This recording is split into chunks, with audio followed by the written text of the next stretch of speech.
विविध भारती सुनने वाले सभी सखियों, सहेलियों और श्रोताओं को नेहा शर्मा और मंजरी वर्मा का प्यार भरा नमस्कार। सखी सहेली के सभी श्रोताओं को कहना चाहिए। हाँ बिल्कुल सभी हमारे सखा भाइयों और सखियों को नमस्कार जी। और नेहा, बहुत दिनों बाद मिल रहे हैं हम लोग, तो बहुत सारी बातें भी करेंगे क्योंकि काफी टाइम बाद मिलते तो बड़ा मजा आता है कि आज तो कुछ अलग हटकर बात करेंगे। हाँ। लेकिन इतनी भी हटकर नहीं, विषय पे ही रहेंगे जी। क्योंकि देखो आज तो हम बात करने वाले हैं पहले तो प्रोटीन युक्त नाश्ता, यानी व्यंजन में हम जो अपने घर में क्या क्या आप बना सकते हैं जिसमें प्रोटीन हो, तो उस तरह की रेसिपी हमें लिखकर भेजिए और कुछ हमारे साथियों ने लिखकर भी भेज दी है। बिल्कुल, हमारे साथी बहुत आगे रहते हैं, हम जो जैसे हम कदम बढ़ाएंगे कहते हैं वो सामने हमारे कदम साथ मिलाकर चलते हैं। और शब्द हमारे विचार आपके, ये जो एक नई थीम है कह सकते हैं, तो इसमें हम एक शब्द आपको देंगे और उस शब्द से आप क्या सोचते हैं उस पे अपने विचार हमें लिखकर भेज सकते हैं। हाँ, और साथ में नेहा इसी शब्द पर आप कुछ कविता भी, कुछ कहानियां भी आप लिखकर भेज सकते हैं। छोटी सी कहानी, छोटी सी उसमें लिखकर भेज सकते हैं। तो इस तरह आपको हर बार अलग अलग शब्द मिलेंगे और हर बार आप तैयार रहिएगा कि आप क्या लिखें। और इसलिए आज का शब्द है इंसानियत, और आपने कुछ कुछ लिखना शुरू कर दिया है और भी आगे लिखते रहिए तो कार्यक्रम में शामिल होगी। और आज साड़ियों की दुनिया में हम बात करने वाले हैं बाप्टा साड़ी की, जो कि ओडिशा की साड़ी है। क्योंकि साड़ियों का जो सेगमेंट है वो हमने बहुत पहले शुरू किया था, तो बहुत सी साड़ियां रह गई थी और साड़ियों का जो शौक है वो हर महिला को साड़ी पहनना बहुत पसंद होता है। उनकी अलमारी में बहुत सारी साड़ियां मिल जाती हैं। तो आप ये भी बता सकते हैं कि आपके शहर में कौन सी साड़ी ज्यादा प्रसिद्ध है, कौन सी बनती है, और इसके अलावा आपके पास कौन कौन सी साड़ियां हैं, आप उनके बारे में भी हमें बता सकती हैं। और जैसा कि कल की सखी सहेली में बात ही हो रही थी कि अलमारी में रख देते हैं साड़ी, तो ऐसा ना करें। और हम बात करने वाले हैं ऑनलाइन खाना मंगाने की आदत के बारे में, जो लगातार ऑर्डर होता है उससे संबंधित कुछ बातें हैं। बिल्कुल, और ये आदत मतलब कितनी होनी चाहिए आपके अंदर, मतलब कितनी सही है, कितनी अच्छी है, कितनी बुरी है, इनके बारे में भी आप लिख सकते हैं। और आज है विश्व कैंसर दिवस, तो इसके बारे में भी हम चर्चा करेंगे। लेकिन नेहा, इससे पहले हम लोग एक गीत सुनवा देते हैं। बिल्कुल।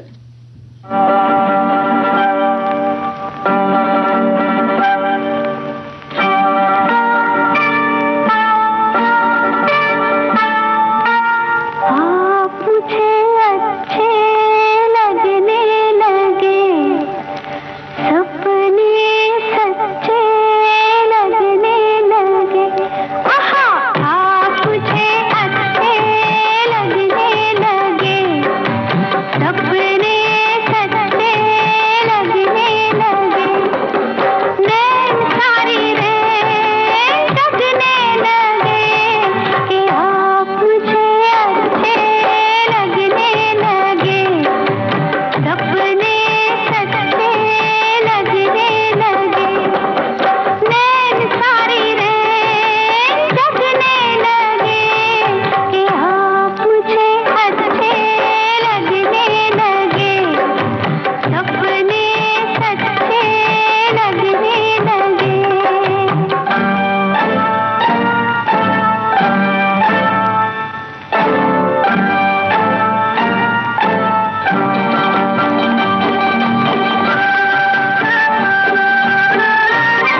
तो हमें सब चीजें अच्छी लगती है ना मंजरी जी, सब चीजें अच्छी क्या अच्छा नहीं लगता है? वो जो अच्छा नहीं लगता है वो है बीमारियां, जो हमें कभी भी शरीर में कुछ भी छोटे मोटे रोग भी हो तो बिल्कुल पसंद नहीं आते हैं, क्योंकि शरीर अगर अस्वस्थ हो तो फिर किसी काम में मन नहीं लगता है।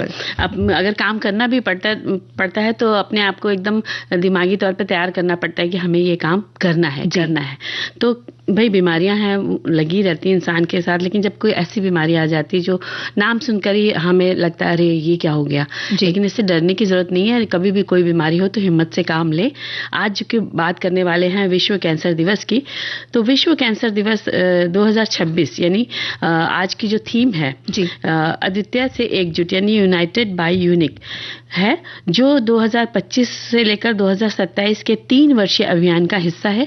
ये थीम कैंसर के हर मरीज के अनूठे अनुभव और व्यक्तिगत चुनौतियों को स्वीकार करते हुए कैंसर देखभाल में सुधार और असमानताओं को कम करने के लिए दुनिया को एक साथ लाने पर केंद्रित है। बिल्कुल। और इस दिवस की अगर हम बात करें तो इसकी स्थापना हुई 4 फरवरी साल 2000 में पेरिस में आयोजित नव सहस्त्राब्दी विश्व कैंसर शिखर सम्मेलन में ये हुई थी। अंतर्राष्ट्रीय कैंसर नियंत्रण संघ UICC द्वारा आयोजित इस दिवस का उद्देश्य है विश्व भर में कैंसर के बढ़ते प्रभाव की ओर सबका ध्यान ले जाना और इससे निपटने के लिए क्या कार्रवाई की जाए, ये इसके लिए प्रोत्साहित करना लोगों को। बिल्कुल। पेरिस शिखर सम्मेलन के दौरान हस्ताक्षरित कैंसर विरोधी पेरिस चार्टर ने इस वार्षिक आयोजन की नींव रखी। इसके लक्ष्य स्पष्ट थे: अनुसंधान को बढ़ावा देना, रोगी देखभाल में सुधार करना, जागरूकता बढ़ाना और कैंसर से उत्पन्न चुनौतियों का सामना करने के लिए सरकारों और समुदायों को एकजुट करना। वाकई। और जैसे कि मंजरी जी, कैंसर बहुत से प्रकार के अलग अलग प्रकार के भी होते हैं और सबके लक्षण एक जैसे नहीं हो सकते, अलग अलग प्रकार के अलग अलग लक्षण भी होते हैं और अलग अलग स्थान पर हो सकते हैं शरीर में। तो कुछ लक्षण विशिष्ट होते हैं जिनकी पहचान की जो ज्यादातर पाए जाते हैं, जबकि अन्य जो है वो सामान्य ही होते हैं। कई लोगों को बिल्कुल पता नहीं चलता, आसानी से हम नजरअंदाज कर सकते हैं उन्हें।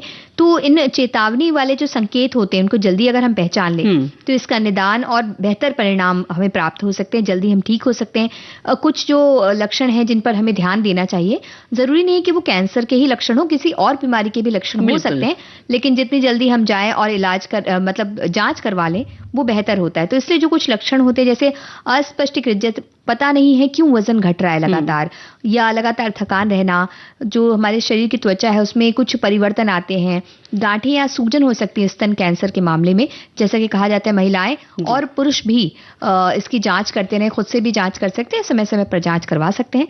और लगातार दर्द होना, कहीं पर अस्पष्ट रक्तस्राव हो रहा है या चोट के निशान लगातार दिख रहे हैं, या लंबे समय से खांसी आ रही है या आवाज में भारीपन आ रहा है, तो इस तरह की बहुत से जो लक्षण हैं वो आप दिखा सकते हैं, जांच करवा सकते हैं। जरूरी नहीं कि वो कैंसर ही है या कैंसर के ही लक्षण है, पर हो सकता है किसी और दूसरी कोई छोटी मोटी समस्या हो शरीर के अंदर, जो जितनी जल्दी हम सुधार लें उतना अच्छा हो। यानी शरीर में कुछ भी आपको गड़बड़ लगे तुरंत जाएं, डॉक्टर को दिखाएं और स्वस्थ जीवन शैली अपनाकर कैंसर के खतरों को कम करने के सबसे प्रभावी तरीकों में से एक है कि कुछ चीजों को अपने से आप दूर करें, जैसे कि जो तंबाकू उत्पादों से और धूम्रपान से जो परहेज करना चाहिए, इन चीजों का ना सेवन करें। स्वस्थ आहार खाएं, खूब सारे फल सब्जियां, साबुत अनाज और कम वसा वाली प्रोटीन का सेवन करें, और जो मांसाहार होता है उनको ना करें, कुछ खाद्य पदार्थ और अतिरिक्त चीनी का सेवन सीमित करें। मदिरा का अत्यधिक सेवन करने से बचें, क्योंकि इससे लीवर, मुंह और गले के कैंसर का खतरा जो है वो बढ़ जाता है। और शारीरिक रूप से व्यायाम अवश्य करें और जो पराबैंगनी किरणों से खुद को बचाएं और छाया में रहें, टीका लगवाएं, तनाव कम करें और मानसिक स्वास्थ्य को प्राथमिकता दें, उसके लिए आप अच्छा सोचें।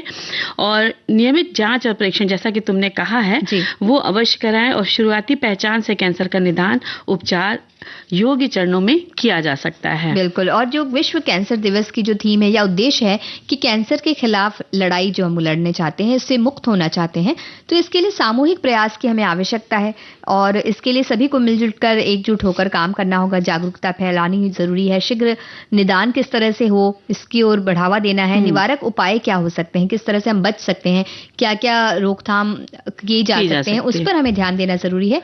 और जीवन को बदल देने वाली ये जो बीमारी है, इसके प्रभाव को कम करने के लिए मिलजुल कर प्रयास करना सबसे जरूरी है, सबसे जरूरी। और नेहा, अगर किसी को ऐसी प्रॉब्लम आ गई है तो जो साथ में रह रहे हैं वो लोग उसका पूरा सपोर्ट करें, उसको कुछ किसी हीन भावना में ना आने दें, ऐसा उसका खास ख्याल रखें।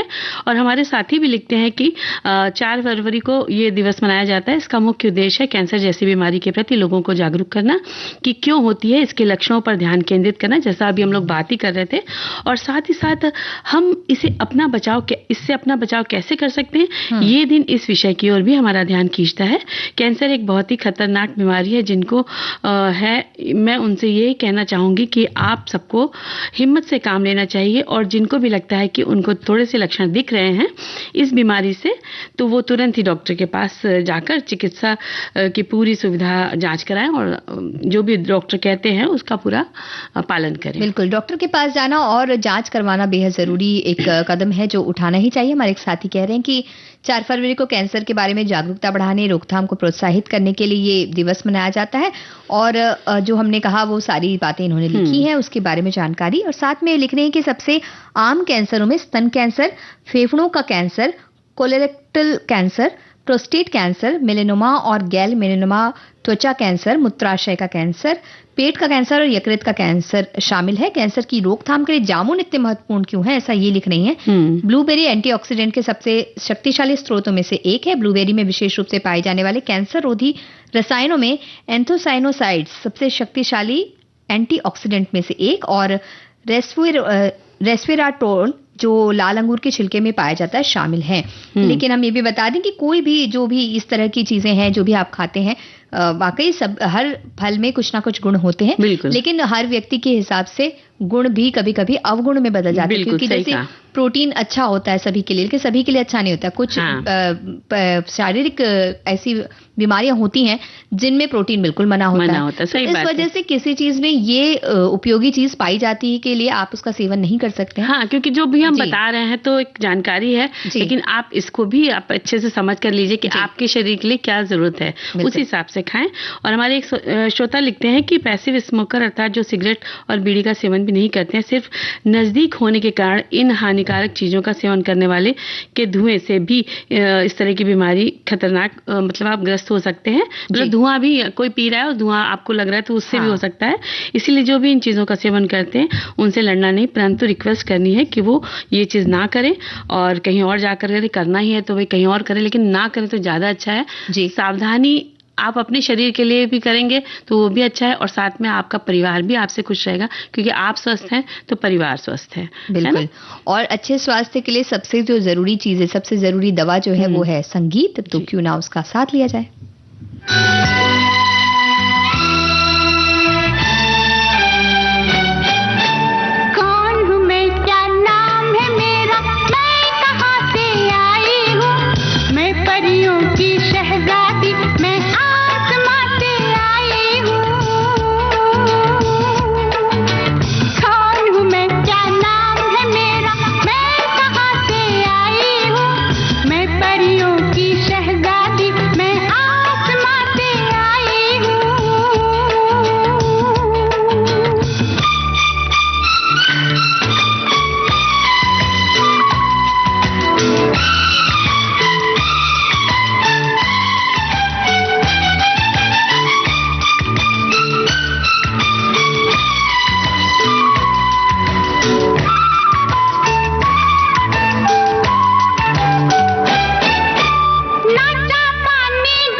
आवाज एक बहुत बड़ी दौलत है, लेकिन ये सभी को सही सलामत नसीब नहीं होती। कुछ विशेषज्ञ होते हैं जो आपकी आवाज को ठीक कर सकते हैं, आपकी मदद कर सकते हैं। जिनको स्टैमरिंग हो, जिनकी स्पीच में क्लैरिटी ना हो, जिनका वॉइस बार बार खराब होता हो, या फिर नॉर्मल पर्सन है, उनको लगता है कि वो फास्ट बोलते हैं, दूसरों को उनकी बातें समझ में नहीं आती है, तो उसमें भी हम काम करते हैं। विविध भारती के स्टूडियो में हमने आमंत्रित किया है देवांगी दलाल को, जो ऑडियोलॉजिस्ट हैं और हैं स्पीच लैंग्वेज पैथोलॉजिस्ट। सुनने का, समझने का और बोलने का जो ये पूरा प्रोसेस है, उसमें काफी सारी हद तक इमोशन, साइकोलॉजी, फीलिंग्स, बहुत सारी चीजें इन्वॉल्व होती है। आवाज की बारीकियों पर एक गहन चर्चा देवांगी दलाल से। आज के मेहमान विविध भारती पर।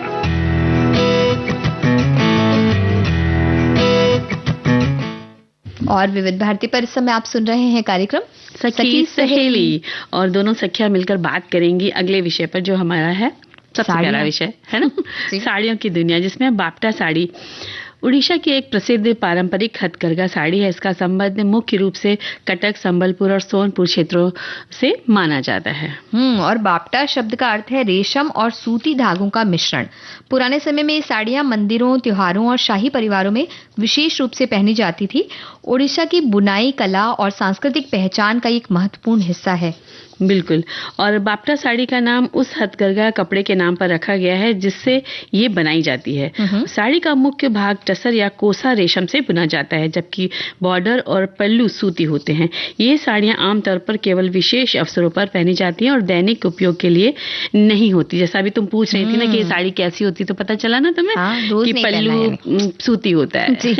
3 शटल वाले करघे पर बुनी जाने वाली ये साड़ी होती है, जिसमें अक्सर सोने के धागों की कढ़ाई की जाती है और इक्कत या बांधा टाई डाई तकनीक से पैटर्न बनाए जाते हैं। इन्हें 2 बुनकरों द्वारा संचालित 3 शटल वाले करघे पर बुना जाता है। साड़ी के मुख्य भाग, बॉर्डर और थ्रो पर जटिल डिजाइन बुने जाते हैं। बॉर्डर पर आमतौर पर फोड़ा, कुंभा या मंदिर का डिजाइन बुना जाता है, जिससे किनारा खुरदुरा दिखाई देता है और पूरी उत्पादन प्रक्रिया में 2 सप्ताह तक का समय लग सकता है। कितनी मेहनत होती है इस साड़ी को बनाने में। और बाप्टा साड़ियों का मुख्य रूप से उड़ीसा के संबलपुर और बरगढ़ क्षेत्र की पारंपरिक हथकरघा साड़ियां हैं, जो अपनी अनूठी टसर सिल्क मुख्य भाग और कॉटन बॉर्डर पल्लू मिश्रित बुनाई के लिए प्रसिद्ध हैं। ये साड़ियां बांधा इक्कत तकनीकी, 3 शटल करघे, जटिल रूपांकनों और विशेष फोड़ा कुंभा बॉर्डर के लिए मानी जाती है, जो सांस्कृतिक विरासत को दर्शाती हैं। और भाई बाप्टा साड़ी कैसे बनती है? भाई कैसे बनती है, हमने भी थोड़ी रिसर्च की है। धागों का चयन किया जाता है पहले। तो बाप्टा साड़ी में जो ताना है, लंबाई के धागे, वो सूती होते हैं और जो बाना है यानी चौड़ाई के धागे, वो रेशमी होते हैं। तो इस तरह से दोनों धागों का प्रयोग किया जाता है। डिजाइन की योजना के लिए पहले कागज पर पारंपरिक डिजाइन बना लिए जाते हैं, जैसे फूल, शंख, चक्र, मंदिर की आकृतियां, और इसके बाद इक्कत तकनीक से, बंधा तकनीक से इसे बनाया जाता है। बिल्कुल। डिजाइन के अनुसार धागों को बांधकर रंगा जाता है। यही प्रक्रिया बाप्टा साड़ी को खास बनाती है। बांधे गए धागों को प्राकृतिक या रासायनिक रंगों से रंगा जाता है। रंगे हुए धागे को हथकरघे पर बहुत धैर्य और कौशल से बुना जाता है। एक साड़ी बनाने में कई दिन लग सकते हैं। बॉर्डर और पल्लू पर विशेष कलात्मक काम किया जाता है। साड़ियों की विशेषताएं ये है कि ये हल्की और आरामदायक होती है और रेशम जैसी चमक वाली, टिकाऊ और सुंदर डिजाइन से बनी होती हैं। गर्मियों के मौसम में और त्योहारों में इसको खूब पहना जाता है। बाकी मन करता है ना कि बाप्टा साड़ी खरीदी जाए, पहना जाए। सोने के धागे हैं ना उसमें, तो ऐसा लग रहा है खरीदना पड़ेगा। जब पहले के समय में सोने साड़ियों में सोने के तार से कढ़ाई होती थी।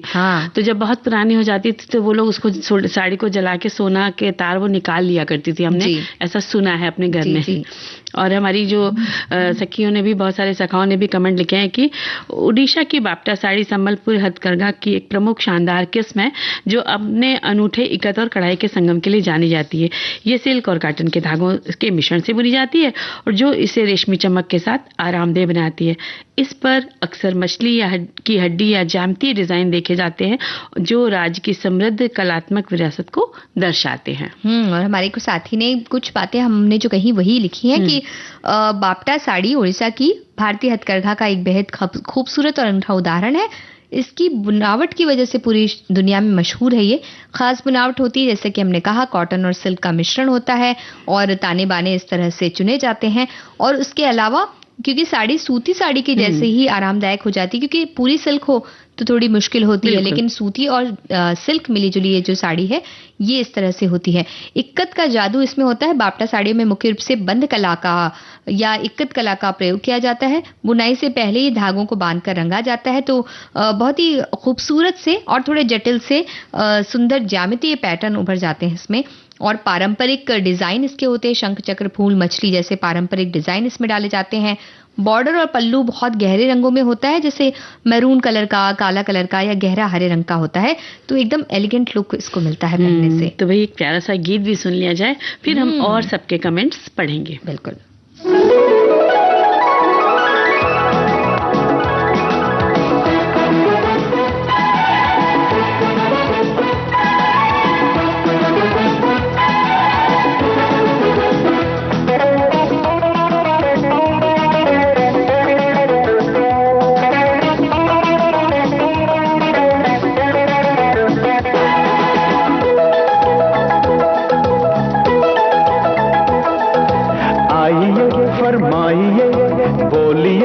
चाहिए आइए फरमाइए बोलिए क्या चाहिए।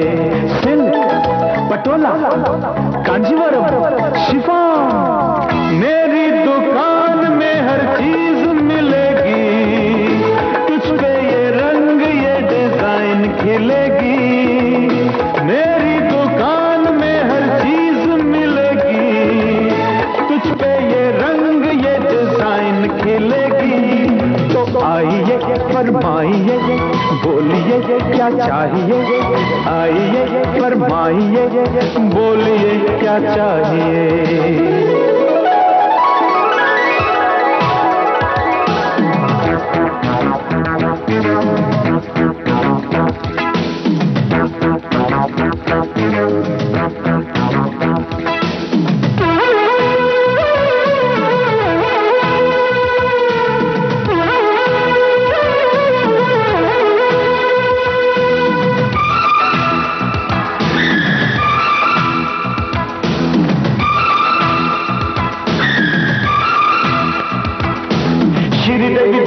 की महिमा भानुप्रिया मेरी दुकान में आती है। अपनी पसंद के मन चाहे कपड़े वो मेरे यहाँ से लेके जाती है।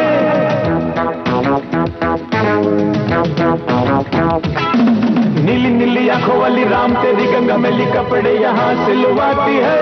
गोरे गोरे रंगों वाली जूही खिले अंगों वाली कपड़े यहाँ बनवाती है। इसका नाम तेजाब है, साड़ी लाजवाब है। बॉबी इसका नाम है, बिकती सुबह शाम है। मेरी दुकान में हर चीज मिलेगी। तुझ पे ये रंग ये डिजाइन खिलेगी।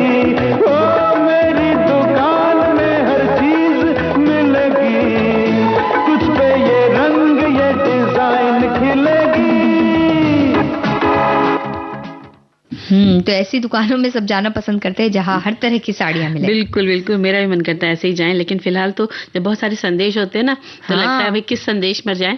तो चलो एक संदेश हम देख लेते हैं कि क्या लिखते हैं कि उड़ीसा की हथकरघा साड़ियाँ कम कीमत वाली साड़ियों में से एक है। कारीगरों की लगन और मेहनत ही साड़ी की कीमत बढ़ाती है। एक साड़ी को बनाने में आमतौर से 20 से 30 दिन लगते हैं, इसीलिए कारीगरों को उनकी मेहनत का उचित दाम मिलना चाहिए। बिल्कुल सही बात है। इसके अलावा अन्य खर्चों का भी ध्यान रखना पड़ता है। ऐसी एक प्रसिद्ध साड़ी बापटा बाप्ता है जो रेशम और कपास के स्वदेशी मिश्रण से बनी है। बेहद आरामदायक, चमकदार होती है। दुर्भाग्य से बाप्ता साड़ियों का समय के साथ धीरे धीरे लुप्त होती गई क्योंकि बुनकरों को इनके लिए सही बाजार नहीं मिल पाया। बाप्ता करते ताने और बाने में 2 अलग अलग धागे को बुना जाना, रेशम और कपास।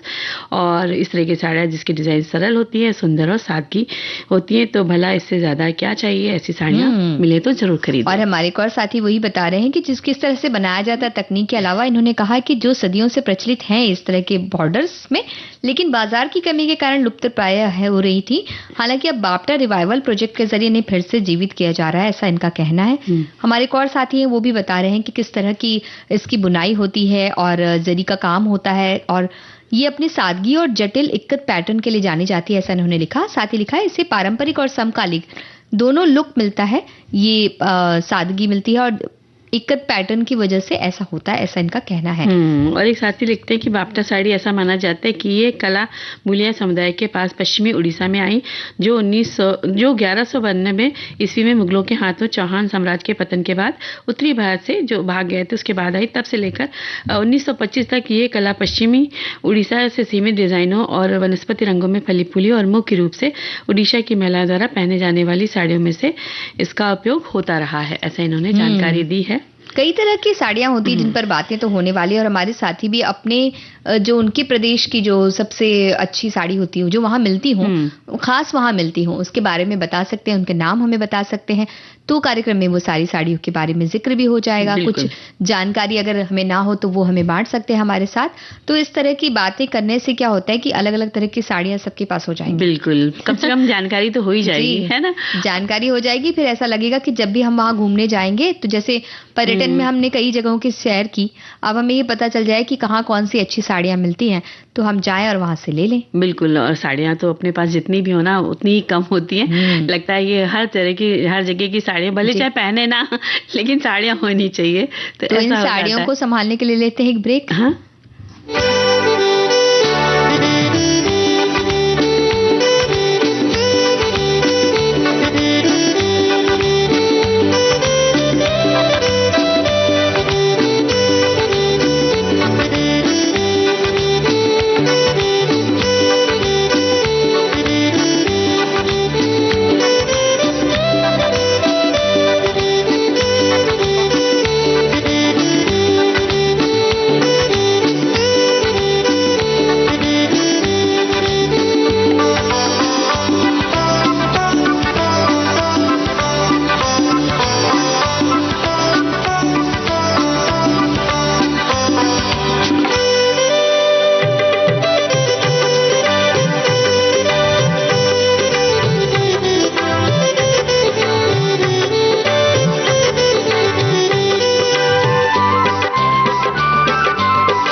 अंतराल के बाद आप सभी का एक बार फिर से स्वागत है। विविध भारती पर आप सुन रहे हैं कार्यक्रम सखी सहेली, और हमारी सखी छांट रही हैं आपके कमेंट्स, तो उन्हें थोड़ा और वक्त मिले और आपका और हमारा मनोरंजन होता रहे, इसलिए हम सुनाते ये गाना।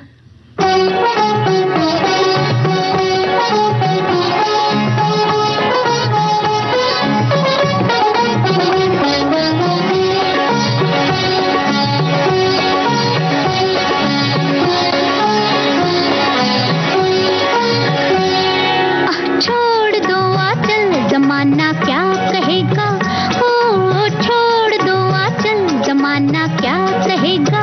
हा इन अदाओं का जमाना भी है दीवाना, दीवाना क्या कहेगा। ओ छोड़ दो आंचल, जमाना क्या कहेगा। हा इन अदाओं का जमाना भी है दीवाना, दीवाना क्या कहेगा। हा छोड़ दो आंचल, जमाना क्या कहेगा।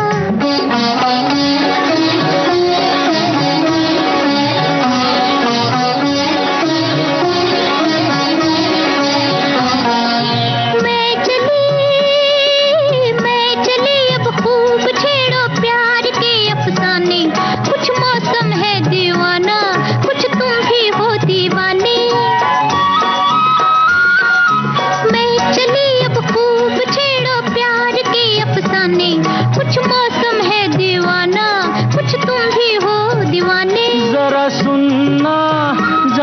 तमन्ना ओ जरा सुनना, जाने तमन्ना इतना तो सोचिए मौसम सुहाना क्या कहेगा।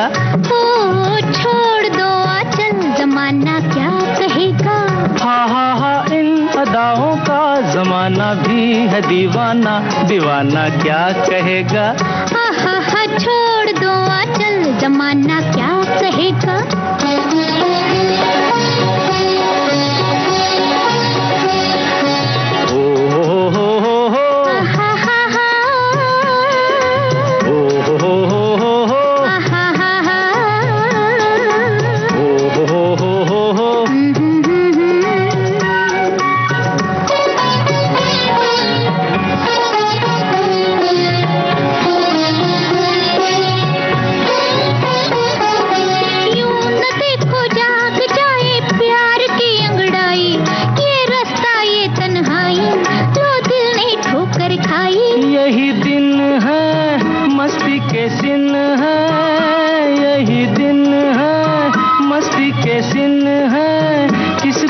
होश है अपना बेगाना क्या कहेगा। ओ छोड़ दो आंचल जमाना क्या कहेगा। हा इन अदाओं का जमाना भी है दीवाना, दीवाना क्या कहेगा। हा छोड़ दो आंचल जमाना क्या कहेगा।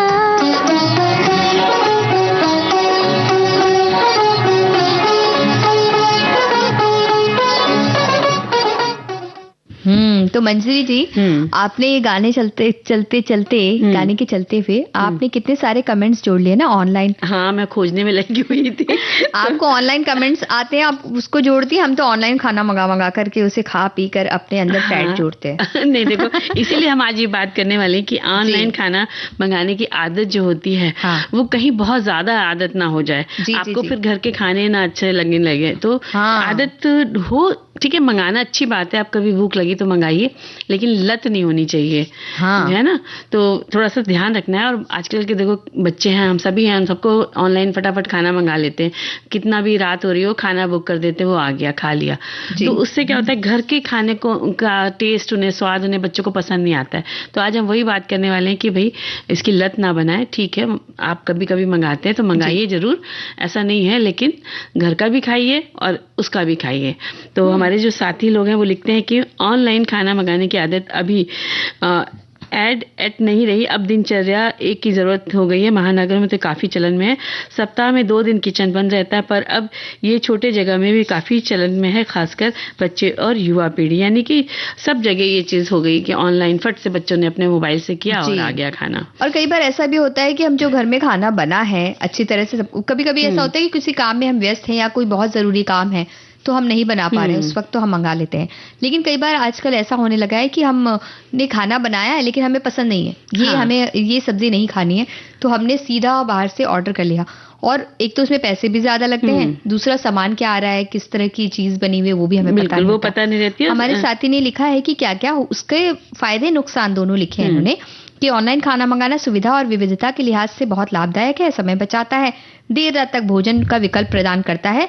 हालांकि नियमित रूप से करने पर मोटापे, स्वास्थ्य समस्याओं, फूड पॉइजनिंग और जेब पर भारी पड़ने के कारण नुकसानदायक भी हो सकता है। सुविधा इन्होंने लिखा है कि घर बैठे कभी भी कहीं भी भोजन मंगाने की सुविधा है, विविधता है, कई रेस्तरां है और कई प्रकार के भोजन का एक ही जगह विकल्प मिल जाता है। समय की बचत हो जाती, बाहर जाएंगे खाना खाने या लेने जाएंगे तो ज्यादा टाइम लगता है, और अच्छी डील भी मिल जाती है, डिस्काउंट कूपन मिल जाता है, कैशबैक के कारण सस्ता भी पड़ जाता है कई बार। लेकिन नुकसान ये है कि स्वास्थ्य संबंधी जोखिम तो सबसे ज्यादा है, और क्योंकि अधिक मात्रा में कैलोरी वाले, फैट वाले, नमक वाले खाद्य पदार्थ मिलते हैं और दिल की बीमारी हो सकती है, मोटापे को बढ़ा सकते हैं। स्वास्थ्य और सुरक्षा की दृष्टि से क्योंकि हाइजीन का हमें पता ही नहीं किस तरह का है, और फूड पॉइजनिंग का भी खतरा रहता है, और महंगा भी कभी कभी होता है क्योंकि कीमतों के अलावा डिलीवरी शुल्क लगता है, टैक्स लगता है, तो इससे ज्यादा हो सकता है। पोषण की कमी उसमें होती है क्योंकि अत्यधिक ज्यादा वो गर्म कर देते, कई बार बार गर्म करके भी वो खाना होता है, बिल्कुल पोषक तत्व खत्म हो जाते हैं, और कई बार देर से हमें मिलता है, बनने के बाद किस तरह की पैकिंग मिली है, प्लास्टिक की पैकिंग में है, कैसा है, ये भी होता है। तो इस वजह से वो कह रहे हैं कि कभी-कभी मंगा सकते हैं विशेष अवसरों पर या समय की कमी हो तो, लेकिन बाकी समय में घर का बना भोजन खाना चाहिए। बिल्कुल। और एक लिखते हैं कि ऑनलाइन खाना मंगाना आज के समय में बहुत ही सुविधाजनक हो गया है, लेकिन जब ये एक आदत बन जाती है तो ये आपकी जेब और सेहत दोनों पर भारी पड़ती है। इसे एक सुविधा का जाल कहा जा सकता है। ये आदत क्यों लग जाती है? निर्णय की थकान। दिन भर काम करने के बाद खाना बनाने का निर्णय लेना भारी लगता है। ऐप खोलना आसान विकल्प है। रिवार्ड सिस्टम, डिस्काउंट कूपन और फ्री डिलीवरी के नोटिफिकेशन हमारे दिमाग में डोपामाइन रिलीज करते हैं, जिससे हमें लगता है कि हम पैसे बचा रहे हैं जबकि हम खर्च कर रहे होते हैं। आसान पहुंच, यानी बस कुछ क्लिक किया, 10-20 मिनट में ही खाना हाजिर। तो इस तरह की चीजों से फिर हो जाता है। तो कई बार ऐसा लगता है ना, उसमें लिखा होता है कि भाई अगर आपने 100 रुपए का मंगा लिया, अगर आप 20-30 रुपए का और खाना मंगाएंगे तो हम आपको इतने पैसे का डिस्काउंट देना, मतलब वो लालच आपको मिलता जाता है और आप 15% का डिस्काउंट है। अभी 10% है, अब 15% हो जाएगा। तो उसके लिए आपको वो 50 रुपए की चीज नहीं चाहिए, पर आप इसलिए जाते हैं कि वो 50 रुपए की चीज अगर हम और जोड़ देते हैं तो सिर्फ 20 या 30 रुपए और लगेंगे, लेकिन ये आ जाएगी, 2 चीजें आ जाएगी। बिल्कुल। तो वो एक तो समय कितना लगता है और उसके बाद फिर उसमें आपके पैसे तो जा ही रहे हैं। और बिल्कुल। जो भी हो सकता है कूपन जो आए वो भी उसी कंपनी का या ऐसा डिस्काउंट कूपन आए जो कि वही इस्तेमाल होगा, जिसके लिए आपको फिर से 100 रुपए की चीज मंगानी होगी। बिल्कुल। वो 20-30 रुपए के कूपन के लिए ऐसा हो जाता है। हाँ, और बच्चों को ये समझा के रखना चाहिए कि भाई ठीक है, घर का भी खाना खाओगे तुम। हाँ। और ऑनलाइन अगर मंगाते तो उसको भी खाना है, लेकिन घर का भी खाना है, तो दोनों चीजों को बैलेंस करके चलना चाहिए। और ऑनलाइन ऑर्डरिंग से बचने का एक प्रो तरीका है, जब भी बाहर से खाना मंगाने का मन करे तो खुद से ये सवाल पूछे, क्या मैं सच में भूखा हूँ या मैं सिर्फ आलस कर रहा हूँ? अक्सर 10 मिनट किचन में बिताने के बाद भूख और आलस दोनों शांत हो जाते हैं। बिल्कुल अच्छी सी बात हमारे श्रोता भाई ने लिखकर भेजी है कि ऐसा आप सोच सकते हैं। तो जब आप सोचेंगे ना तो आपका खुद ही मन हट जाएगा, छोड़ो यार कौन मंगाया, है ना। लेकिन उसको समय सोचिए कितना टाइम लगेगा, तो उसके बाद भूख आपकी ज्यादा उबल जाएगी, आपको लगेगा उतनी देर में खाना बन खुद ही बना ले। हमारे एक साथी ने एक अनुभव लिखा है, ऑनलाइन खाना मंगाने का मेरा एक अपना निजी अनुभव। आज से 10 साल पहले जब हमारे पटना शहर में इतना ऑनलाइन खाना नहीं आता था, किसी होटल ने शुरू किया था। सर्दियों के दिन और रात को 9 बजे मैसेज आता है कि कोई 2 आदमी और खाने के लिए आ रहे हैं। रात में रोटी सब्जी रहती, कुछ और बना लो। हमने सोचा बनाने कौन जाए, इतने में हमने बाहर से मटर पनीर की सब्जियां, पनीर बटर मसाला मंगवा लेती हूँ ऐसा सोचा और मीठी सेवई बना लूंगी, ऐसा इनका निर्णय रहा। रात को 9 बजे मटर पनीर की सब्जी आई, देखे तो होश उड़ गए। बेहद तेल मसाला और तीखी सब्जी। मैं जानती थी कि जो अतिथि आ रहे हैं वो खाएंगे ही नहीं ऐसा, तो उन्होंने फिर सब्जी की ग्रेवी से निकाला, सब्जी को अलग किया, फिर प्याज और टमाटर की ग्रेवी बनाई, उन सब्जियों को उसमें डालकर घर की बनी हुई रोटी, अपनी आलू गोभी की सब्जी, मटर पनीर की सब्जी और मीठी सेवैयां, खाना परोसा गया। मेहमान ने घर की सब्जी, मीठी सेवई, पनीर का 1-2 टुकड़ा खाया और सारी सब्जी उन्होंने छुई तक नहीं। मेरे अलग से ग्रेवी डालने के बाद भी उस सब्जी में बेहद तीखापन था। बाद में मैंने ये बात पति को बताई तो उसमें क्या था, आप उसकी जगह सिर्फ दाल बना लेती, ऐसा उन्होंने कहा। मीठी सेवई तो थी, इस दिखावे की क्या जरूरत थी, पर आज तो दिखावे के लिए ही खाना बाहर से ऑर्डर करते हैं लोग। और सबसे तारीफ की बात कि लोग खाने के बाद पूछते हैं कहाँ से मंगवाया था, अच्छा था, टेस्टी था। उनको भी एड्रेस चाहिए। और देखो जब इतनी सारी खाने की बात हुई है तो हम लोग व्यंजन में बात करने वाले प्रोटीन युक्त नाश्ते। तो हमारे एक साथी लिखते हैं कि प्रोटीन युक्त नाश्ते में आप बहुत सारी चीजें बना सकते हैं। जैसे जो लोग शाकाहारी वो चीला बनाकर खा सकते हैं, बेसन का चीला आप खा सकते हैं। इसके साथ साथ इसमें आपको अच्छा प्रोटीन मिलेगा। और आप मूंग की दाल का चीला भी बना सकते हैं, छिलके वाली, और पीली दाल को भी भिगो करके उसमें आप सब चीज़ें डाल के, हरी सब्जियां डाल के बना सकते हैं। स्प्राउट्स भी आप खा सकते हैं, प्रोटीन के लिए बहुत अच्छा एक विकल्प है जिसे कहना चाहिए जी। तो इस तरह से आप प्रोटीन के मज़े ले सकते हैं। और सोयाबीन का भी आप उपयोग कर सकते हैं। हमारे साथी कह रहे हैं कि बच्चे घर के बाहर पढ़ने या काम के कारण, समय के अभाव के कारण मजबूरीवश या तो एक डिब्बे वाला भोजन या किसी होटल से ऑनलाइन मंगाते। तो कई बार डिब्बे की सुविधा होती है, जो घर से बना हुआ खाना कई लोग डिब्बे में देते हैं, टिफिन सर्विस होती है, ऐसी जगह से आप मंगा सकते हैं। जब कोई विकल्प ही ना हो, जब आप बना ही नहीं सकते, तो फिर कोई ऐसी जगह खोजिए जहां आपको घर की तरह का खाना मिल जाए, कम मसालेदार और थोड़ा पौष्टिक तो मिल ही जाए। तो नहीं तो हम क्या सोचेंगे कि किस लिए हमने ऑनलाइन खाने से प्यार किया। कुछ ऐसा ही गीत सुनवाने वाले हम। जी बिल्कुल।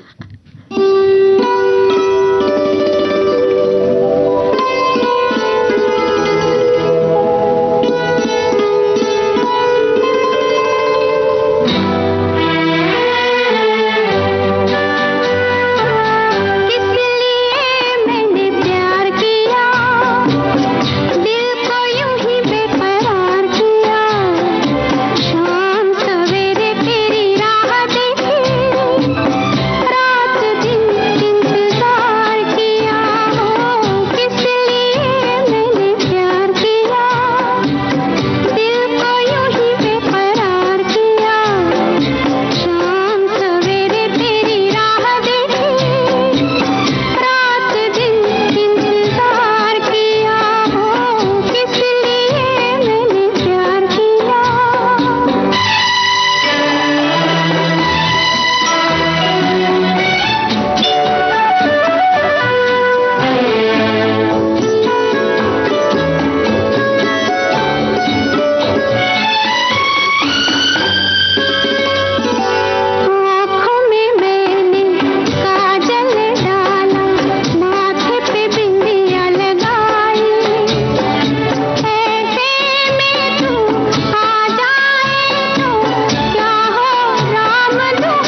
भाई देखो किस लिए उन्होंने प्यार किया है वो तो अलग बात है, गाने में अभी हमने सुना, लेकिन हम नाश्ते प्रोटीन युक्त जो नाश्ता है उसके बारे में बात करने वाले हैं। तो आप देखिए, अपने शरीर से प्यार हो तो इंसान इस तरह के नाश्ते बनाता है और खाता है बिल्कुल और पनीर भुर्जी आप बना सकती हैं। और इसके लिए आप कढ़ाई में थोड़ा सा तेल गरम करें, प्याज टमाटर हरी मिर्च भूने, मसाला जो आप डालना चाहें हल्दी धनिया मिर्चाई जो पाउडर होता है वो डालें। तो कद्दू किया इसमें पनीर डाल दें और 3-4 मिनट तक इसको आप चलाएं और इसको आप मल्टीग्रेन यानी मिश्रित अनाज की रोटी के साथ आप इसको खाएं। और ये पनीर भुर्जी जो है वो बहुत अच्छी लगेगी क्योंकि प्रोटीन मिक्स है इसमें और बहुत जल्दी भी बन जाएगी जी। और इसके अलावा मूंग दाल का चीला आप खा सकते हैं, जैसा कि हमने बताया था कि भीगी हुई पीली मूंग दाल को आप पीस लें, हरी धनिया पत्ती कटी, हरी मिर्च कटी हुई, नमक जीरा डालें। इसके साथ अगर आप अदरक भी थोड़ा पीस दें तो स्वाद बढ़ जाता है। तवे पर चीला बना लीजिए जैसा आप बनाते हैं डोसा या चीला, उस तरह से। इसके ऊपर से पनीर कस के टमाटर शिमला मिर्च महीन डाल सकते हैं और दही और पुदीने की चटनी के साथ आप इसे खा सकते हैं, दही या पुदीने की चटनी। बिल्कुल। और इसके अलावा दही मूंगफली की भेल भी आप बना सकते हैं। बिल्कुल। तो एक कटोरी में दही में भुनी हुई मूंगफली, अलसी या चिया के बीज आप मिला सकते हैं, नमक हरी धनिया हरी मिर्च ये डाल दीजिए, बिना पकाए झटपट नाश्ता शाम का। बिल्कुल। और स्प्राउट्स के साथ भी आप प्रोटीन युक्त नाश्ता कर सकते हैं। आप कई सारे स्प्राउट्स ले लीजिए, दालों को भी अंकुरित कर लीजिए, इसमें प्याज टमाटर नींबू हरी धनिया नमक मिलाकर खाइए तो आपको प्रोटीन भरपूर मात्रा में मिलेगा। और देखो इसके साथ ही हम आज बात करने वाले हैं कि शब्द हमारे विचार आपके, इंसानियत के बारे में बात करेंगे। और हमारे साथी ने लिख कर भेजा है कि इंसानियत ही हमें इंसान बनाती है, इसके बिना हम सिर्फ सांस लेते लोग रह जाते हैं, दिल से जीने वाले इंसान नहीं। किसी भी भूखे को खाना दे देना, किसी गिरे हुए को सहारा देना या बस किसी की बात ध्यान से सुन लेना, यही छोटी छोटी बातें इंसानियत कहलाती हैं। इसके लिए अमीर होना जरूरी नहीं बल्कि दिल साफ होना काफी हद तक बहुत जरूरी माना गया है। और हमारे एक साथी ने कहा है कि खाना बनाने से याद आया उन्हें कि वो मशरूम बना रहे थे और कार्यक्रम सुनने में ऐसे व्यस्त हुए कि उनका मशरूम जल गया है। अब क्या थोड़ा सा ही जला है। तो हम ये कह देते हैं कि कार्यक्रम सुनते हुए अगर कोई खाना जल जाए तो उसमें गलती किसी की नहीं है, जिसके भी दिया जाए उसे चुपचाप खा लेना चाहिए। आप मशरूम को थोड़ा सा पानी से धो दीजिए तो जलापन निकल जाएगा, फिर उसको गर्म करके खा सकते हैं। ऐसा नहीं होता है। नहीं ऐसा होता है तो मेरा आजमाया हुआ नुस्खा है। तो हमें कहते हैं कि जिन्हें भी ये परोसा जाए उन्हें इंसानियत के नाते से खा लेना चाहिए। जी बिल्कुल। और हमारे एक साथी कह रहे हैं कि शब्द आपके विचार हमारे इंसानियत मेरे हिसाब से वो है जो इंसान दूसरों की मदद करता है, दूसरों की मदद करने में जो इंसानियत दिखाता है वही सच्ची इंसानियत है। इंसान अपने लिए तो बहुत कुछ करता है पर जो दूसरों के लिए करता है ना, अपनी हद से पार जाकर, वही सच्ची इंसानियत है। देश के प्रति एक अच्छे नागरिक का कर्तव्य करता है, मेरे हिसाब से वो भी एक सच्ची इंसानियत है। देश के लिए एक सच्ची भक्ति है जो ट्रैफिक के नियमों का पालन करता है, जो देश के हर नियमों कानूनों को समझता है, लोगों को समझता है, जो इस तरीके से रहता है उससे दूसरों की मदद करता है, वही सच्चे इंसान है। भाई मदद करने तक तो सच्चे इंसान है, लेकिन जो आप ट्रैफिक नियमों के पालन की बात कर रहे हैं वो है सच्चे नागरिक होने की बातें। बिल्कुल सही बात कहा तुमने नेहा, तुमने सही बोला। और हमारे साथी लिखते हैं कि इस संसार में लोगों ने समय समय पर अपने अपने विचारों से धर्म का निर्माण किया, पर ईश्वर ने तो हमें एक ही धर्म सौंपा है, वो है इंसानियत। और मैं मानता हूँ सारे धर्म इस संसार में ने दिया है और इंसानियत उनकी धाराएं हैं। बहुत सही बात है। और इसके साथ ही लिखते हैं कि इंसानियत, मुझे विश्वास है जब अति हो जाएगी ऐसा समय जरूर आएगा जब पूरी दुनिया ये मानेगी कि सबसे बड़ा धर्म अगर है तो वो है इंसानियत ही, और सब यही कहेंगे कि आदमी हो और आदमी से प्यार करता हूँ। बहुत सही बात। और हमारे एक साथी ने लिखा है शब्द हमारे विचार आपके, ये एक बहुत ही अच्छा सेगमेंट शुरू किया गया और इस दृष्टिकोण से इंसानियत एक अति महत्वपूर्ण शब्द है क्योंकि हर एक के जीवन की सार्थकता उनकी इंसानियत पर ही निर्भर है। किंतु बहुतेरे इस शब्द के अंतर्निहित भावनाओं को समझते ही नहीं, या यदि समझते भी हैं तो अपनी समझ को कहीं ना कहीं उसे अनदेखा भी कर रहे हैं, जिसके फलस्वरूप ही समाज में विभिन्न प्रकार की वैमनस्यता इस क्षेत्र में बड़ी ही आसानी से देखी जा सकती है, जबकि ऐसा करते रहना उनके इंसान होने पर भी प्रश्न चिन्ह लगाया करता है। फिर भी तो इंसानियत से जुड़ी कुछ और बातें भी हमारे पास है। एक लघु कथा भी हमारे साथी ने भेजी है, लेकिन उससे पहले हम सुना देते हैं गाना।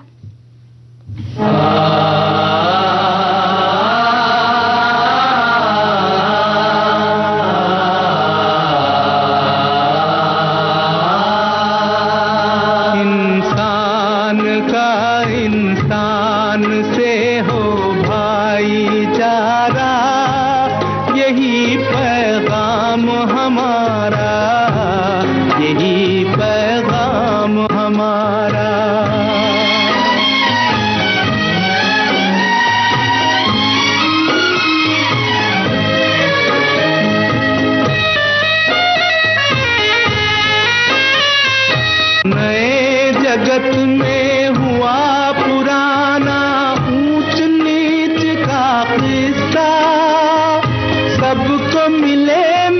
मेहनत के मुताबिक अपना अपना हिस्सा, सबके लिए सुख का बराबर हो बंटवारा, यही पैगाम हमारा, यही पैगाम हमारा।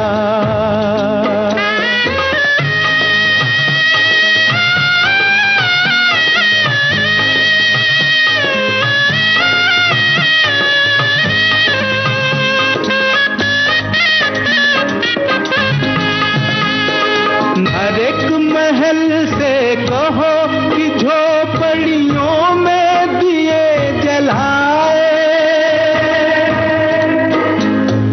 छोटों और बड़ों में अब कोई फर्क नहीं रह जाए। इस धरती पर हो प्यार का घर घर उजियारा, यही पैगाम हमारा, यही पैगाम हमारा। इंसान का इंसान से हो भाईचारा, यही पैगाम हमारा, यही पैगाम हमारा। तो इंसानियत के कुछ पैगाम हमारे साथियों ने भी भेजे हैं। तो बताओ क्या भेजे हमारे एक साथी कह रहे हैं कि इस संसार में लोगों ने समय समय पर अपने अपने विचारों से धर्म का निर्माण किया, पर ईश्वर ने तो हमें एक ही धर्म सौंपा है, वो है इंसानियत। तो और मैं मानता हूँ सारे धर्म इस संसार की नदियां हैं और इंसानियत इसकी धाराएं। और देखो एक ने छोटी सी बात लिखकर भेजी है कि कहानी ऐसी है कि टपक से आवाज आ गई, बाहर आकर देखा 2 छोटे बच्चे आंख में आंसू लिए अपनी छोटी सी रुमाल में पेड़ से गिरे चील के बच्चे को उठा रहे हैं। उन बालकों को वो पहली प्रतिक्षिप्त क्रिया थी जो इंसानियत शब्द का अर्थ बता रही थी। इंसानियत, मानवता इंसान के सबसे भीतरी और अनमोल भाव हैं जो दूसरों के प्रति प्रेम, करुणा और सहानुभूति जताते हैं। मजबूर व्यक्ति, जानवर या प्राणी की निस्वार्थ भाव से मदद करना, सबके साथ सद्व्यवहार करना यानी इंसानियत, जो सिर्फ एक शब्द नहीं है, कर्म है और सबसे बड़ा धर्म है, जीवन का मर्म है। और एक कहानी, हमें एक छोटी सी कहानी जहाँ कहीं पढ़ी हो ये याद आती है कि एक दिन सड़क पे एक व्यक्ति घायल पड़ा था और पानी पानी की गुहार लगा था, प्यास उसे लग रही होगी। लोग उसे देखकर आगे बढ़ते जा रहे थे। तभी जो एक व्यक्ति वहां से जा रहा था वो रुका और उसने अपनी पानी की बोतल उसे दी और मदद के लिए आवाज लगाई। तो लोग पूछने लगे, भाई तुम यहाँ क्यों रुक गए? तो बोले क्योंकि मैं अभी भी इंसान हूँ और मेरे अंदर इंसानियत अभी भी जिंदा है। कल हमें या किसी को भी ऐसी परिस्थिति हमारे सामने आ सकती है, तब क्या होगा जब कोई हमारी मदद नहीं करेगा और हमारी मदद के लिए नहीं आएगा। तो आज इसको जरूरत है तो मैंने पानी पिलाया, तो कल हो सकता है कि मुझे जरूरत हो तो मुझे कोई पानी पिलाया, आज इसे उपचार की व्यवस्था करूंगा, हो सकता है कल मुझे जरूरत हो तो सब मेरे लिए भी आगे आएंगे। तो ये सुनकर सभी के सिर झुक गए शर्म से और सब भी इतना सुनकर उसकी मदद के लिए आगे आ गए। बिल्कुल ऐसी ही कई चीजें हम देखते हैं आम जीवन में भी कि किसी की ये दुर्घटना हो गई सड़क पर, लेकिन उसकी मदद के लिए लोग आगे नहीं आ रहे हैं। आजकल तो उसका वीडियो बनाने लग जाते हैं। अरे जब आप वीडियो बना रहे हैं वो तो छोड़िए, पहले आप उसको मदद के लिए आगे आइए, उसको उपचार के लिए ले जाइए। इंसानियत यही सिखाती है कि छोटा बड़ा कोई नहीं होता, कभी किसी के ऊपर भी मुसीबत आ सकती है, तो आप उस मुसीबत के लिए में जो भी पड़ा हो उसकी आप मदद करें, वही सबसे बड़ी इंसानियत होती है। और इंसानियत केवल बड़े कार्यों में नहीं होती है बल्कि छोटे छोटे व्यवहारों में भी झलकती है नेहा, जैसे किसी से विनम्रता से बात करना या किसी बात को ध्यान से सुनना या किसी गलती को माफ कर देना, ये भी इंसानियत का एक उदाहरण है। बिल्कुल। तू भी आ जा के आ गई रुत मस्तानी, ओ ढोल सजना ढोल जानी, मेरी गली आ तेरी मेहरबानी। तू भी आ जा के आ गई रुत मस्तानी, ओ ढोल सजना ढोल जानी, मेरी गली आ तेरी मेहरबानी।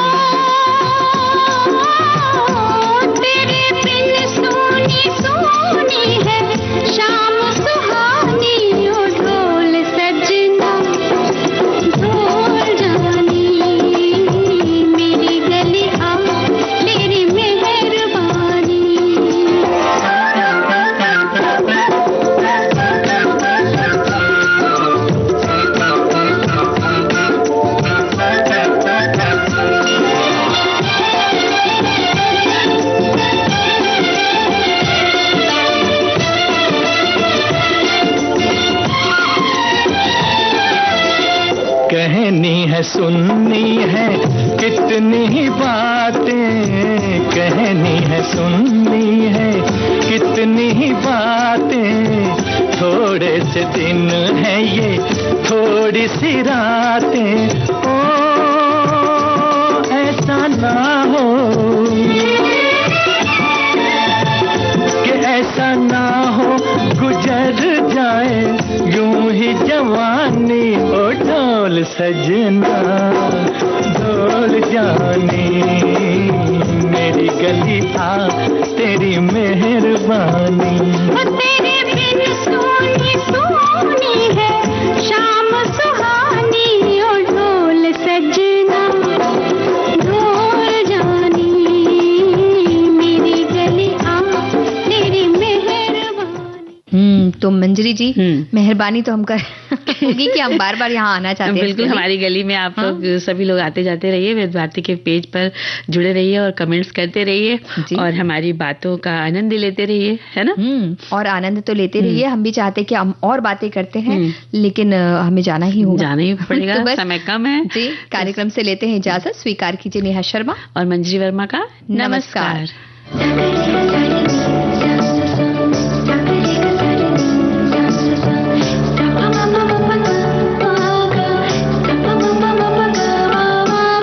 सखी सहेली। कार्यक्रम की प्रस्तुतकर्ता अनुश्री पाठक।